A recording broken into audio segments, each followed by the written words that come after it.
जीविका संग्राम का साधन नहीं, अपितु जीवन संग्राम में शाश्वत विजय का क्रियात्मक प्रशिक्षण है। इसलिए युद्ध ग्रंथ है जो वास्तविक विजय दिलाता है, किंतु गीतोक्त युद्ध तलवार, धनुष, वाण, गदा और फरसे से लड़ा जाने वाला सांसारिक युद्ध नहीं है और न इन युद्धों में शाश्वत विजय निहित है। ये सत प्रवृत्तियों का संघर्ष है जिनके रूपकात्मक वर्णन की परंपरा रही है। वेद में इंद्र और वृत्र, विद्या और अविद्या, पुराणों में देवासुर संग्राम, महाकाव्यों में राम और रावण, कौरव एवं पांडवों के संघर्ष को ही गीता में धर्म क्षेत्र और कुरुक्षेत्र, दैवी संपद एवं आसुरी संपद, सजातीय एवं विजातीय, सद्गुण एवं दुर्गुणों का संघर्ष कहा गया है। यह संघर्ष जहां होता है वह स्थान कहां है? गीता का धर्म क्षेत्र और कुरुक्षेत्र भारत का कोई भूखंड नहीं, बल्कि स्वयं गीताकार के शब्दों में इदं शरीरम कौन्तेय क्षेत्रमित्यभिधीयते। कौन्तेय, यह शरीर ही एक क्षेत्र है जिसमें बोया हुआ भला और बुरा बीज संस्कार रूप से सदैव उगता है। 10 इंद्रियां, मन, बुद्धि, चित्त, अहंकार, 5 विकार और 3 गुणों का विकार इस क्षेत्र का विस्तार है। प्रकृति से उत्पन्न इन 3 गुणों से विवश होकर मनुष्य को कर्म करना पड़ता है। वह क्षण मात्र भी कर्म किए बिना नहीं रह सकता। पुनरपि जननम पुनरपि मरणम पुनरपि जननी जठरे शयनम। जन्म जन्मांतरों से करते ही तो बीत रहा है, यही कुरुक्षेत्र है। सद्गुरु के माध्यम से साधना के सही दौर में पढ़कर साधक जब परम धर्म परमात्मा की ओर अग्रसर होता है, तब यह क्षेत्र धर्म क्षेत्र बन जाता है। यह शरीर ही क्षेत्र है। इसी शरीर के अंतराल में अंतःकरण की 2 प्रवृत्तियां पुरातन हैं, दैवी संपद और आसुरी संपद। दैवी संपद में है पुण्य रूपी पांडु और कर्तव्य रूपी कुंती। पुण्य जागृत होने से पहले मनुष्य जो कुछ भी कर्तव्य समझकर करता है, अपनी समझ से वह कर्तव्य ही करता है, किंतु उससे कर्तव्य होता नहीं, क्योंकि पुण्य के बिना कर्तव्य को समझा ही नहीं जा सकता। कुंती ने पांडु से संबंध होने से पूर्व जो कुछ भी अर्जित किया वह था कर्ण। आजीवन कुंती के पुत्रों से लड़ता रह गया। पांडवों का दुर्धर्ष शत्रु यदि कोई था तो वह था कर्ण।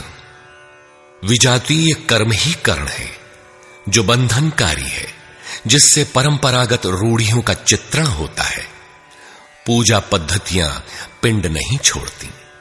पुण्य जागृत होने पर धर्म रूपी युधिष्ठिर, अनुराग रूपी अर्जुन, भाव रूपी भीम, नियम रूपी नकुल, सत्संग रूपी सहदेव, सात्विकता रूपी सात्यकी, काया में सामर्थ्य रूपी काशीराज, कर्तव्य के द्वारा भव पर विजय कुंती भोज इत्यादि इष्टोन्मुखी मानसिक प्रवृत्तियों का उत्कर्ष होता है, जिनकी गणना 7 अक्षौहिणी है।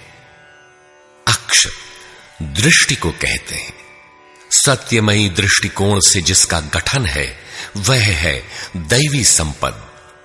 परम धर्म परमात्मा तक की दूरी तय कराने वाली ये 7 सीढ़ियां, 7 भूमिकाएं हैं, न कि कोई गणना विशेष। वस्तुतः ये प्रवृत्तियां अनंत हैं। दूसरी ओर है कुरुक्षेत्र, जिसमें 10 इंद्रियां और 1 मन, 11 अक्षौहिणी सेना है। मन सहित इंद्रियमयी दृष्टिकोण से जिसका गठन है वह है आसुरी संपद, जिसमें है अज्ञान रूपी धृतराष्ट्र, जो सत्य को जानते हुए भी अंधा बना रहता है। उसकी सहचारिणी है गांधारी। इंद्रिय आधार वाली प्रवृत्ति, इनके साथ हैं मोह रूपी दुर्योधन, दुर्बुद्धि रूपी दुःशासन, विजातीय कर्म रूपी कर्ण, भ्रम रूपी भीष्म, द्वैत के आचरण रूपी द्रोणाचार्य, आसक्ति रूपी अश्वत्थामा, विकल्प रूपी विकर्ण, अधूरी साधना में कृपा के आचरण रूपी कृपाचार्य, और इन सब के बीच जीव रूपी विदुर है, जो रहता है अज्ञान में, किंतु दृष्टि सदैव पांडवों पर है। पुण्य से प्रवाहित प्रवृत्ति पर है, क्योंकि आत्मा परमात्मा का शुद्ध अंश है। इस प्रकार आसुरी संपद भी अनंत है। क्षेत्र एक ही है, यह शरीर, इसमें लड़ने वाली प्रवृत्तियां दो हैं। एक प्रकृति में विश्वास दिलाती है, नीच अधम योनियों का कारण बनती है, तो दूसरी परम पुरुष परमात्मा में विश्वास और प्रवेश दिलाती है। तत्वदर्शी महापुरुष के संरक्षण में क्रमशः साधन करने पर दैवी संपत्ति का उत्कर्ष और आसुरी संपत्ति का सर्वथा शमन हो जाता है। जब कोई विकार ही नहीं रहा, मन का सर्वथा निरोध और निरुद्ध मन का भी विलय हो जाता है, तो दैवी संपत्ति की आवश्यकता समाप्त हो जाती है।